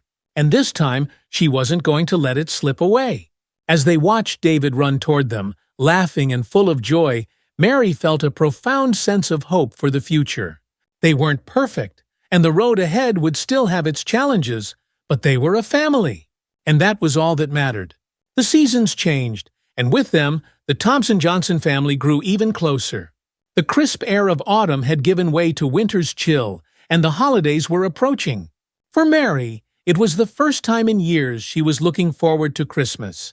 The idea of celebrating it with Rachel and David filled her with warmth. She was eager to create new memories, free from the shadows of the past, and to focus on building a future filled with love and forgiveness. But something else had been growing in Mary's mind over the past few months, an idea she hoped would allow her to honor Tom's memory in a way that would leave a lasting impact. The thought first struck her after reading Tom's letter, and it had only grown stronger with time. She wanted to do something meaningful, something that would embody the values Tom had held dear: community, love, and hope for a better future. That's when she decided to start the Tom Richardson Foundation. It started as a small seed of an idea. Mary had always felt a deep regret for how her prejudices and narrow-mindedness had affected her relationship with Tom and Rachel. She wanted to create a way to help others avoid the same mistakes, to bring communities together and foster understanding. The foundation would focus on helping children and families from diverse backgrounds, providing mentoring, educational support, and resources for underprivileged families. When Mary first brought the idea to Rachel, she was nervous. She didn't know if Rachel would think it was a good idea, or if Rachel would think she was just trying to atone for her guilt. But to Mary's relief, Rachel responded with nothing but support. "Tom would have loved this," Rachel said, her voice soft but filled with emotion. "He always talked about wanting to give back, to help kids who didn't have the same opportunities he did." Mary felt a lump form in her throat as she nodded. "That's exactly what I want to do," she said. "I want to make sure his legacy lives on and that we help others in the process." Rachel smiled warmly. "Then let's do it. Together." The following months were a whirlwind of planning, organizing, and building. Mary and Rachel worked tirelessly to get the foundation off the ground, drawing on every resource and connection they could find. They reached out to local businesses, community leaders, and schools, spreading the word about the Foundation's mission and building partnerships that would allow them to provide mentorship programs, tutoring, and emotional support for children in need. As word spread, the Foundation gained traction, attracting volunteers and donations from all corners of the community. It seemed that everyone was eager to help build something positive, something that would bring people together in the spirit of understanding and compassion. By the time spring rolled around, the foundation was ready for its official grand opening. Mary and Rachel had organized a large event to celebrate the launch, inviting families, volunteers, and local supporters to join them for a day of games, food, and community-building activities. They had chosen to host the event at the same park where they had spent so many weekends together with David, a place that now held a special meaning for all of them.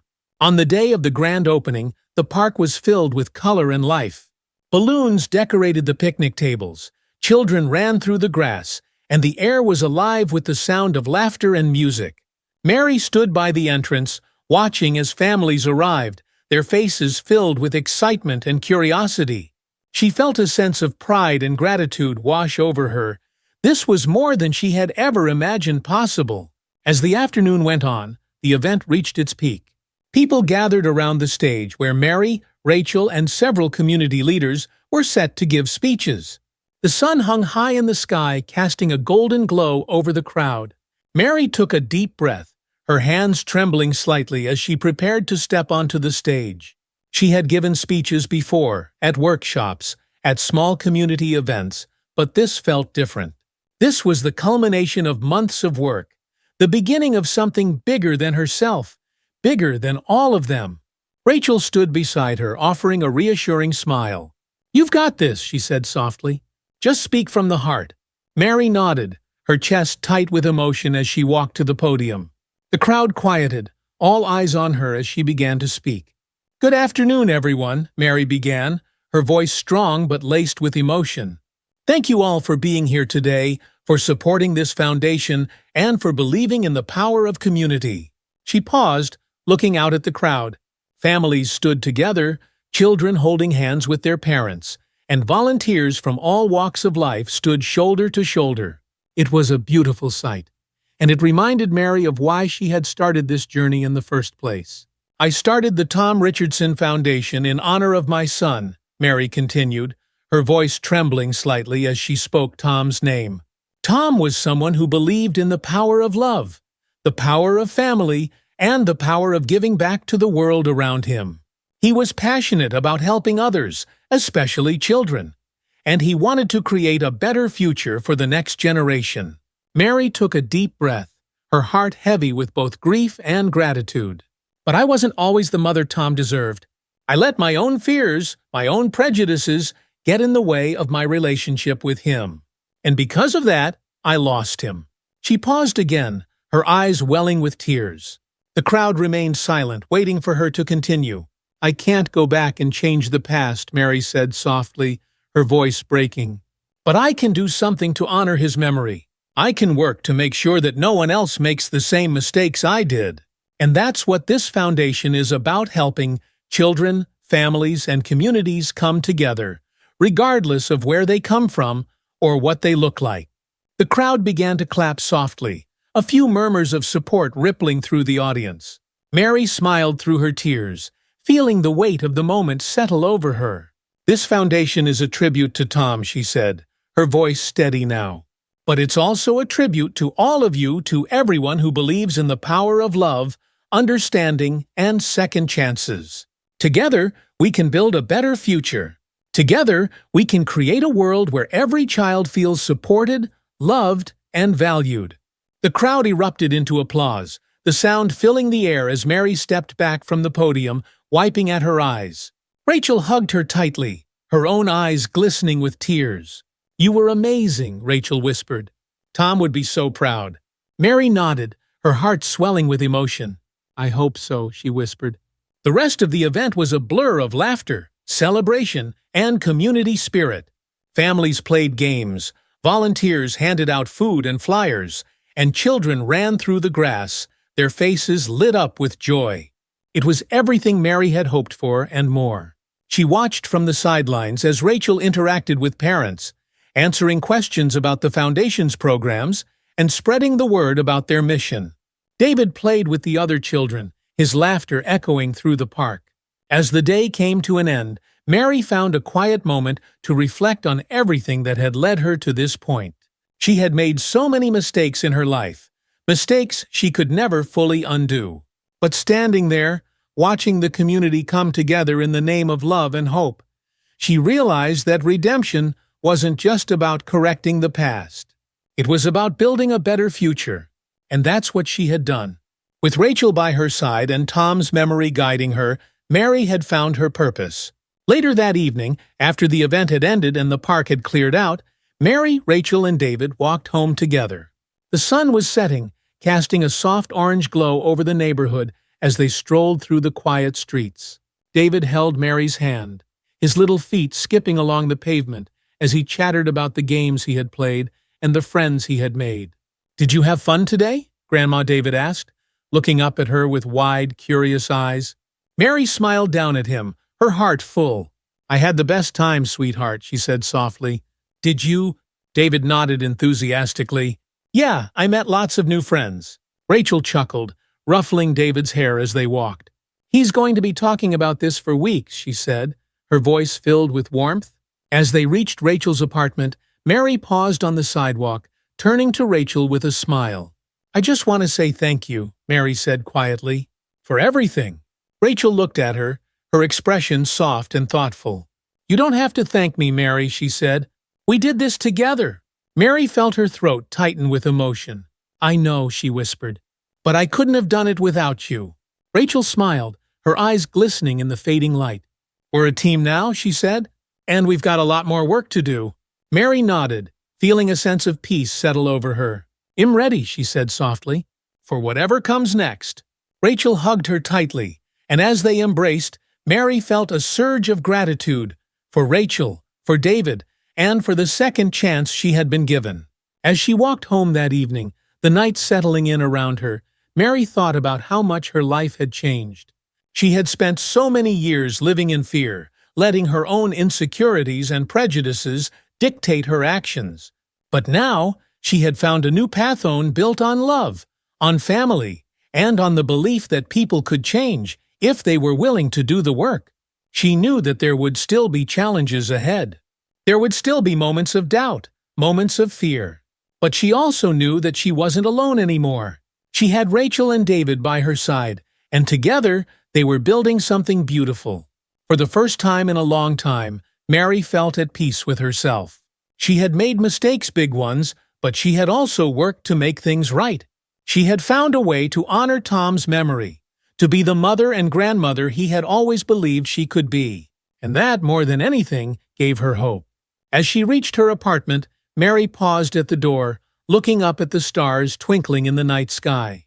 She thought of Tom, of the letter he had written her, and she smiled softly to herself. "I'm doing it, Tom," she whispered. "I'm making it right." With that, she stepped inside, ready for whatever the future held. Months passed, and life began to settle into a new harmonious rhythm for Mary, Rachel, and David. The Tom Richardson Foundation had gained momentum, becoming a pillar of the community. Volunteers came from all over to help with the foundation's program, tutoring, mentoring, and organizing family outreach events. The positive energy surrounding the foundation was contagious, and for Mary, every event, every child who benefited from their work felt like another way of honoring Tom's memory. But it wasn't just the foundation that had changed Mary's life. It was the deep bond she had built with Rachel and David. After so many years of estrangement, Mary finally felt like she was mother and grandmother, loved and trusted. She had rebuilt the family she had nearly lost, and each day was a reminder of how far they had come. Yet, even as things moved forward, Mary found herself thinking often about the past, not in a way that filled her with guilt, but in a way that made her reflect on how much she had grown. There were still moments, quiet ones, when the memories of her mistakes would surface, but she no longer let them consume her. Instead, she used those memories as a reminder of the journey she had taken, the journey of forgiveness, both for herself and from Rachel. One spring evening, as Mary sat in her apartment looking through old photos of Tom, her phone buzzed on the table. It was Rachel. "Hey," Mary said, answering the call with a smile. "What's up?" "Hey, I've got some news," Rachel replied, her voice filled with excitement. "David got accepted into that new school program. We were looking at Hez, so excited, he hasn't stopped talking about it since we found out." Mary's heart swelled with pride. "That's wonderful," she exclaimed. "I'm so proud of him." "I know," Rachel said with a laugh. "Hez growing up so fast. It feels like just yesterday he was learning to walk." Mary chuckled softly, a mix of joy and nostalgia tugging at her. "Tell me about it. I can hardly keep up with him these days." There was a brief pause on the line, then Rachel's voice grew softer. "I was wondering," she said hesitantly, "if you'd want to come with us to the orientation next week. I know it's a big moment for David, and he'd love to have you there." Mary's chest tightened with emotion. She had spent so many years missing out on moments like this, moments when she should have been there for Tom, moments when she should have been present for her family. But now, Rachel was offering her a chance to be part of David's life, in a meaningful way, and it filled Mary with a sense of gratitude she could hardly put into words. "I'd love to," Mary said, her voice thick with emotion. "Thank you for including me." "Of course," Rachel replied warmly. "Your family, Mary. You belong there." The following week, Mary found herself standing outside David's new school, holding Rachel's hand as they watched David run toward the playground with a group of other children. The orientation was bustling with activity, parents chatting with teachers, children exploring the classrooms, and volunteers handing out information packets. The atmosphere was full of excitement and anticipation, and Mary couldn't help but feel a sense of pride as she watched David interact with his new classmates. Rachel glanced over at Mary, a smile tugging at her lips. "You okay?" Mary nodded, her heart full. "I'm more than okay," she said softly. "I'm grateful." Rachel squeezed her hand gently. "I'm glad you're here." As they walked into the school, David ran up to them, his face flushed with excitement. "Grandma, Mom, look, I made a new friend," he exclaimed, pointing to a boy standing by the swings. "His name is Jason, and we're going to play soccer together at recess." Mary laughed, bending down to give David a quick hug. "That's wonderful, sweetheart. I'm so proud of you." David beamed up at her before running back to his new friend, his energy infectious. Mary watched him go, her heart swelling with love and pride. This was what she had always wanted, this sense of connection, of family, of being there for the people who mattered most. As the orientation continued, Mary and Rachel listened to the principal speak about the school's programs, the opportunities available to the students, and the emphasis on community involvement. Mary couldn't help but think about how far they had all come. There was a time when she would have been too scared to step into this world, too afraid of what she didn't understand. But now she was here, fully present, fully engaged. After the orientation ended, Rachel, David, and Mary walked home together, the spring breeze rustling through the trees. David skipped ahead, his backpack bouncing as he hummed to himself, while Mary and Rachel walked side by side, enjoying the quiet companionship that had grown between them. "I've been thinking about something," Rachel said after a moment, her voice thoughtful. Oh, Mary glanced at her, curious. Rachel took a deep breath. "I think it's time we did something to commemorate Tom, something permanent. I know the foundation is part of that, but I was thinking about doing something more personal." Mary's heart skipped a beat. "What did you have in mind?" "I was thinking we could plant a tree," Rachel said quietly. "Here in the park. Something that will grow over time, just like the life we've built together. It could be a place where we come to remember him, to reflect on everything he stood for." Mary felt tears well up in her eyes. The idea of planting a tree in Tom's memoria, living, growing tribute felt like the perfect way to honor him. It would be a symbol of everything they had overcome, of the love that had persisted even through the darkest times. "I think that's a beautiful idea," Mary whispered, her voice thick with emotion. "Tom would have loved it." Rachel smiled softly, her eyes glistening. "Then let's do it. Let's plant a tree for him." A few weeks later, on a bright and sunny morning, Mary, Rachel, and David gathered in the park for the tree planting ceremony.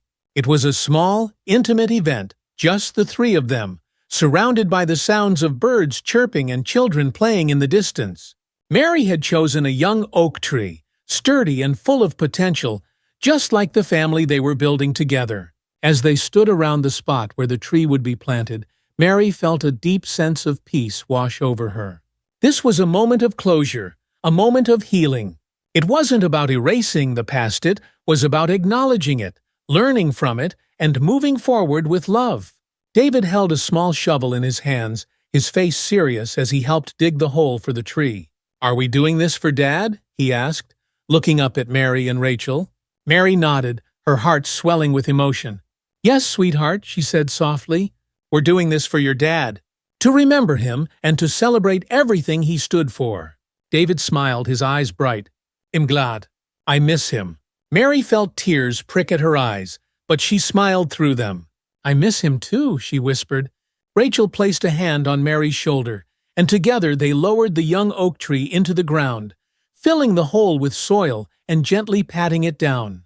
As they worked, they shared stories about Tom, about his sense of humor, his love for adventure, and the way he had always wanted to make the world a better place. David listened intently, his little face full of curiosity and wonder, as he learned more about the father he had never truly known. When the tree was finally in place, Mary stepped back, wiping at her eyes. "There," she said softly. "It's done." Rachel smiled, her hand resting on Mary's shoulder. "He would have loved this," she said, a living tribute to everything he believed in. David looked up at the tree, his expression thoughtful. "It's going to grow big, right?" Mary nodded, her voice full of emotion. "Yes, it is. Just like you, David. It's going to grow strong and tall, and it will be here for a long time." David smiled brightly, his eyes shining with pride. "I can't wait to see it grow."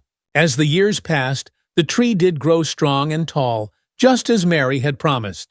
It became a place where Mary, Rachel, and David would often visit, a place where they could sit beneath its branches and reflect on the journey they had taken together. The park became a second home for them, a symbol of how far they had come and how much they had overcome. The Tom Richardson Foundation continued to flourish, expanding its programs and reaching more children and families than Mary had ever imagined possible. Volunteers poured in from all over the community, eager to contribute to a cause that was built on love, acceptance, and the belief that everyone deserved a second chance. The foundation became a beacon of hope for those who needed it most, a testament to Tom's legacy and to the power of redemption. Mary's relationship with Rachel grew stronger with each passing day. They were no longer just two people trying to rebuild what had been broken. They were family, bound together by love and shared experiences. There were still moments of sadness, moments when the weight of the past would resurface, but they faced those moments together, supporting one another through the difficult times. David grew up surrounded by love, surrounded by stories of his father and the life he had lived. He thrived in school, excelling in his studies and making friends wherever he went. And as he grew older, he became more and more involved in the foundation, determined to carry on his father's legacy of giving back to the community. On the 10th anniversary of the foundation's opening, Mary stood once again on the stage in the park, looking out at the crowd that had gathered to celebrate the milestone. The park was alive with activity, just as it had been on that first opening day. But this time, the crowd was even bigger, filled with families, volunteers, and children whose lives had been touched by the foundation's work. Rachel stood beside her, holding David's hand as he grinned up at the crowd, proud to be part of something so meaningful. Mary felt a deep sense of pride as she looked at them, her family, her world. As the applause died down, Mary stepped up to the podium, her heart full of gratitude and love. "Thank you all for being here today," she began, her voice strong and clear. "This foundation was started in honor of my son, Tom, but over the years, it has become something even bigger than that. It has become a symbol of hope, of community, and of the power of love to heal even the deepest wounds." She paused, looking out at the faces in the crowd, some familiar, some new.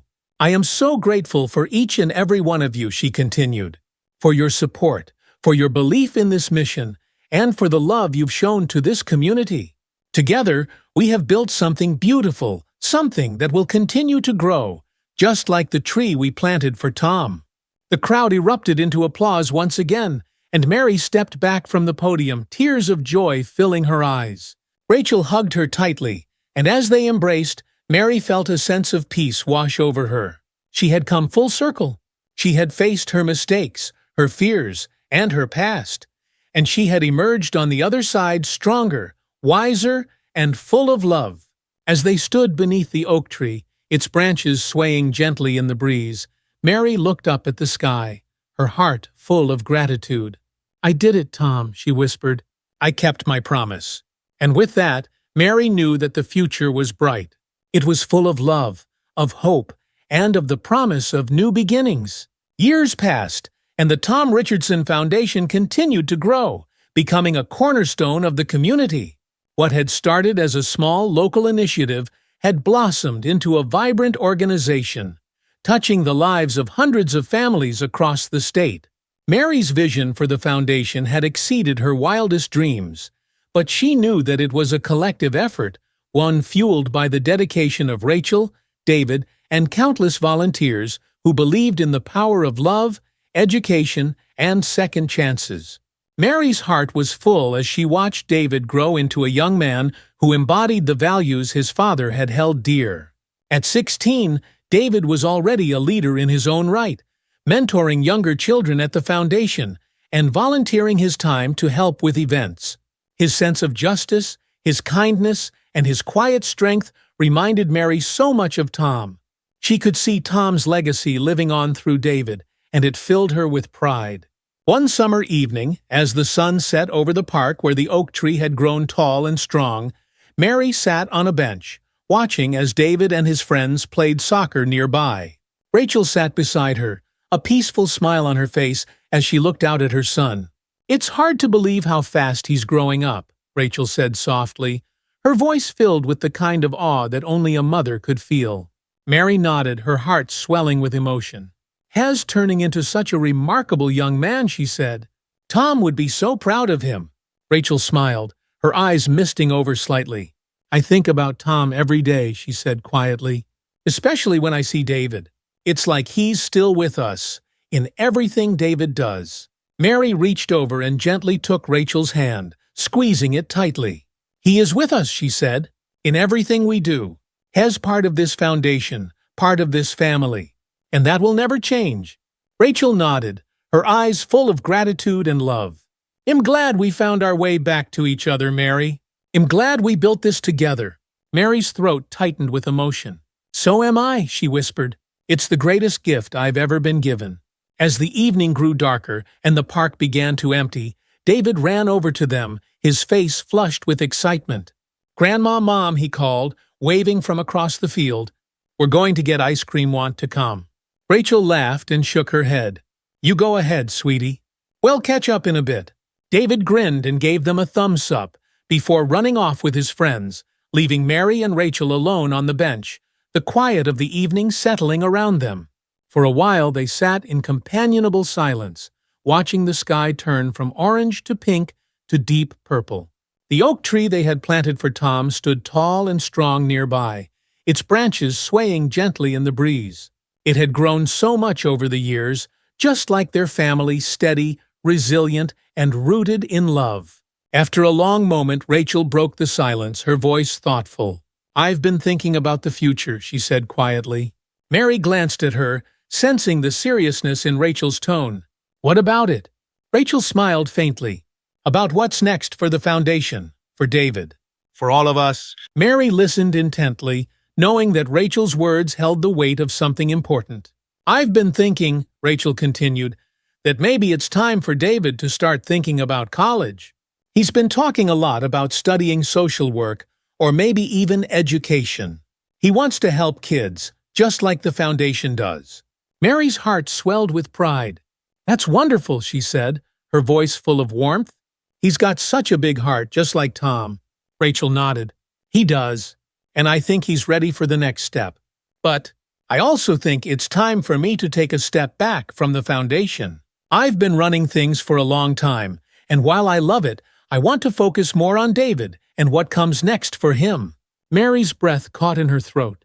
She hadn't expected this, but as she looked at Rachel, she saw the wisdom in her words. Rachel had poured her heart and soul into the foundation for years, and now it was time for her to shift her focus. David was growing up, and Rachel wanted to be there for him as he took on the challenges of adulthood. I understand, Mary said softly. But what about the foundation? You've been the heart of it. Rachel smiled warmly. The foundation has a life of its own now. We've built something that can carry on without us being there every day. And besides, he'll still be involved, just not as much as before. Mary nodded, feeling a mixture of sadness and understanding. The foundation had been their joint effort, a way to honor Tom's memory and give back to the community. But now, it was time for things to change, for the next generation to step up and take the reins. Who do you think will take over? Mary asked, her curiosity piqued. Rachel hesitated for a moment, then smiled. I've been thinking about asking David. Mary's eyes widened in surprise. David. Rachel nodded, her eyes twinkling with pride. He's young, but he's passionate about the foundation. He's been involved for years, and I think he's ready to take on more responsibility. Of course, we'd still be there to guide him, but I think it's time for him to start making his own mark. Mary felt her heart swell with emotion. The thought of David taking over the foundation, carrying on the work that had started with Tom, felt like the perfect way to continue their legacy. It was a full-circle moment that felt deeply meaningful. I think that's a wonderful idea, Mary said softly. He's going to do great things. Rachel smiled, her eyes misting over with emotion. I think so too. A few months later, David officially took on a leadership role at the foundation. Though he was still young, he approached the position with a maturity and wisdom that belied his age. He worked tirelessly, organizing new programs, meeting with community leaders, and mentoring the next generation of volunteers. Mary watched with pride as David grew into his role, stepping confidently into the legacy that Tom had left behind. The foundation continued to thrive, expanding its reach and helping more families than ever before. It was everything they had dreamed of and more. One afternoon, as Mary sat in her office at the foundation, reviewing some paperwork, David knocked on the door and poked his head inside. Hey, Grandma, he said with a smile. Got a minute? Mary looked up from her desk and smiled warmly. Of course. Come on in. David stepped inside and sat down across from her, his expression thoughtful. "I've been thinking about something," he began, his tone serious. Mary set down her papers, giving him her full attention. "What's on your mind?" David hesitated for a moment, then leaned forward, his eyes bright with determination. "I want to start a new program at the foundation, something specifically for kids who have lost a parent." Mary's heart skipped a beat. "That sounds like a wonderful idea," she said softly. "What made you think of it?" David glanced out the window, his expression thoughtful. "I've been thinking a lot about Dad lately," he said quietly, "about how much I wish I could have known him. And I know there are other kids out there who feel the same way about their parents' kids who are dealing with that kind of loss. I want to create a space where they can talk about it, where they can get support, and feel like they're not alone." Mary felt tears prick at her eyes. She had always known that David had a big heart, but hearing him speak with such passion and empathy filled her with pride. "That's a beautiful idea, David," she said, her voice thick with emotion. "I think your dad would be so proud of you." David smiled, his eyes glistening with unshed tears. "I just want to make a difference, like he did." Mary reached across the desk and took David's hand, squeezing it gently. "You already are," she said softly, "and I know this program will help so many kids. I'll do everything I can to support you." David nodded, his smile growing. "Thanks, Grandma. That means a lot." The program, called Healing Hearts, launched a few months later, and it quickly became one of the most successful initiatives at the foundation. Children who had experienced loss found a safe space to share their feelings, connect with others, and receive emotional support. The program offered counseling, art therapy, and group activities designed to help children process their grief in healthy and meaningful ways. Mary watched as the program flourished, and she couldn't help but feel that Tom's spirit was guiding them every step of the way.